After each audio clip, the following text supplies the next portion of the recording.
বন্ধুরা আসসালামু আলাইকুম।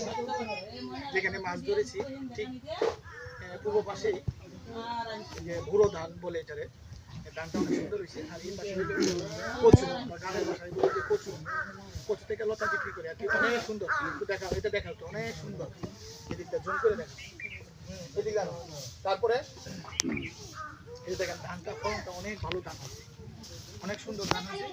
আর এদিকটা যে ক্ষেতের মালিক উনি আসছে, ওনার সাথে একটু কথা বলবো। ঠিক আছে, হ্যাঁ, কি নাম আপনার? সুব্রত বিশ্বাস। এটার মালিক কি আপনি? হ্যাঁ, অন্য বছরের চেয়ে এবছর ফলন কেমন হয়েছে? ভালো হয়েছে, হ্যাঁ ভালো, অনেক ভালো হয়েছে। কেমন আশাবাদী? এই তো ৬০-৭০ হাজার টাকা যদি হয়।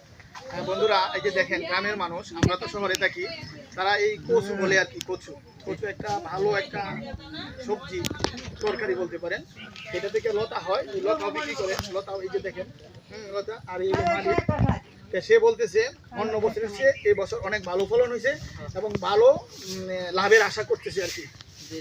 সবাই দোয়া করবেন এই কৃষকের জন্য, সেই গ্রামের মানুষ, সে যেন ভবিষ্যতে আরো ভালো করতে পারে এই সবজি করে। সবাই ভালো থাকবেন। আসসালামু আলাইকুম।